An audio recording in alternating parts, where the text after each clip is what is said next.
Hey guys, Hayden here with a quick tutorial on finalizing your mix or edit. Just an FYI for those watching, these tutorials are geared toward dancers to help you make your own mix or edit. So to help you make your own dance mix or edit. And today we're in Pro Tools. We're going to show you how to finalize your mix with touch-ups and polishing and limiting and of course exporting it so you can have it ready to perform or for rehearsal. So let's just get right to it. So here I have Pro Tools open and 2 songs imported. I've spliced them both to my liking and have added fades to each cut. And I've also added an explosion sound effect here to make this transition from this song to this one a little smoother and sound a little better. Okay, first thing we need to do is make sure that all of the different tracks are at proper volume levels. And before we do that, we're going to make a master track actually, and I'll explain why we're going to do that in just a minute. The way that we can do this is by adding a new track. So if we go to track and a new, and then we're going to change the settings here to stereo, and right here, master fader, that's one we want, and samples is fine. Go ahead and click create. And now you can see this added a track here called our master track. I can move this down as well. I like this at the bottom of my mix. Some people like it at the top. I like mine at the bottom. What this does is this allows us to see our final output of all of our songs combined during playback. And so if I were to play this back now, we can see each individual track, and we can see all of the tracks. They're all heading out this one area, which is our master. So we can kind of watch our levels here. So let's go ahead and play this back and just take a look at those real quick.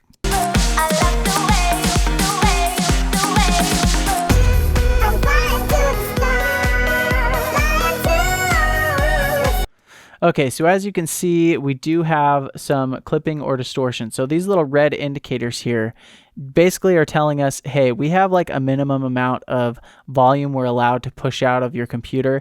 And if we go beyond that, it's going to distort and it's going to sound a little ugly. And so this is just kind of saying, hey, it just went too hot. It's too hot for us. So the way that we can fix this is by simply adding a limiter to our master output. And you may have seen us do this in a previous tutorial where we add limiters to individual tracks to make sure they're limited to the correct volume level. And we can do that same thing here on the master track or master output. Okay, so it's super simple. You just go to your master track here, and then we're going to add an insert. And if your inserts aren't showing up here, you can bring them up by going up to this little doohickey here button. I don't even know what to call this. Inserts A through E, just make sure that's checked and is on. And now we can click here. We're going to go to multi-channel plugin, dynamics, and this Dyne 3 compressor / limiter. That's the one that comes pre-set with Pro Tools here. So we'll click that. This is going to bring up a scary window here. What I want to do, the easiest way to make sure this is limiting properly is to just go to our factory defaults here. I'm going to scroll up and find this gentle limiting. So let's click that. And then we're going to change these settings a little more. So the attack, I'm just going to bring all the way down to 10. And then our gain, we're going to bring that all the way down to 0. This is just saying, hey, we want extra volume, but we don't because our songs are as loud as we need them to be. Typically songs are, where they need to be, and we don't need to, pump them up with more volume or juice. So, and then our threshold here, we're going to bring that up to, let's say, 3-ish, and that should probably do it. So now if we go ahead and play this back, if these 2 red lights are still here, just click them. It'll actually reset those lights, and then we can click here, and then if we hit play, we'll be able to watch that, and hopefully those red little indicators don't pop up this time.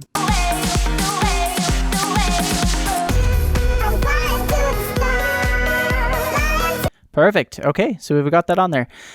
So that's how we limit and make sure that all our volumes are set. Another final touch I do like to add to my mix is an exciter, and it just like adds some high-end restoration. Let me explain why I do this. Most songs that you download from the internet or have on your computer, they're compressed MP3 files, chances are. So, and if they're too compressed, like they're thrown around YouTube too much, or Dropbox or Google Drive or what have you, they'll lose some of the high sizzle and crispness and energy of your mix. So exciters, it's a plugin that will bring back that sizzle and energy by regenerating some of those frequencies. So it kind of adds a sizzle and shine back. So to do this, we can come to our master track here again. I'm going to drag this down actually, because I want my compressor to be the last thing on our chain. These work from top to bottom. So then above this, I'm going to go to multi-channel plugin. We're going to go to harmonic here. Okay, big disclaimer here. So actually Pro Tools doesn't come with a built-in exciter, so that's one of the big downfalls of Pro Tools here. You can buy them on the Avid store and get them installed. It's kind of a lengthy process. If you have questions on how to do that, I can explain it. I have one that's pre-installed here. This is one of my favorites as far as an exciter goes. So I'm going to add this to my master output here and turn up the saturation and the harmonics a little bit, and that'll bring some of the crispness back to my mix. And I can play this back and fiddle with this until it get that sizzle that I want. So however, this isn't super necessary, so if you don't have an exciter, don't worry too much about that, but just FYI, that is a downfall. And always remember to put that before the limiter up on top here. So, okay, so let's move on to exporting our mix now that it's sounding how we want. The best way to do this, in my opinion, is first to select the entire mix, and we can do that by zooming out, first of all, so we can see it all. And then we're just going to get our selector tool here, and by hovering over the top half of our mix, and we're going to drag the whole mix all the way down just like that. You can do that easier as well by selecting it from up here in this kind of ruler area. This will actually just select all three at the same time. And once we have that selected, we simply just go up here to File, Bounce to, and Disk. And this is just saying bounce it to my computer's disk, or somewhere on my computer. So we'll click that. Okay, so it's going to bring up this window here. It's a little bit scary if you're a dancer or not an audio guy, basically, or girl. Basically, the only thing we want to change here is a couple things. So first of all, we want an MP3. WAV files are big files. They are the highest quality, but they're huge, and they're hard to send in an email without, uploading it to Dropbox or Google Drive, which ends up compressing it a lot of times anyway. So we'll just do an MP3. It makes it easy. The format here, we want to select interleaved, so make sure that's selected as interleaved. This is just making it one file instead of two. Pro Tools is weird and it can bounce it as multiple files. Sample rate's fine, 44.1, and then we can go ahead and name it whatever we want. My dance mix is fine. I can choose where I want to save this. In my case, I'm just going to save this to my desktop, so I'll go ahead and navigate to that. There we go. Click open. And then when I'm ready, I can go ahead and click bounce. I'm going to have offline checked here. If this is unchecked, it'll actually play through your mix, in real time. So if you just leave that on, it'll bounce it a lot faster. So then I click bounce. It's going to pull up this other window here, and this is just some extra bit of information. The one thing you do want to make sure is that this is on 320. This is the highest quality an MP3 file can get to. So just make sure that's there. Again, you can change the title. If you want to add this information, you can. It's really unnecessary. Go ahead and click OK. It's going to bounce it. And now that it's done, I can pull open my Finder window, go to my desktop, and there it is, my Dance Mix MP3. And from there, I can email it to myself, or however I need to get it to a device or iPad or phone or however.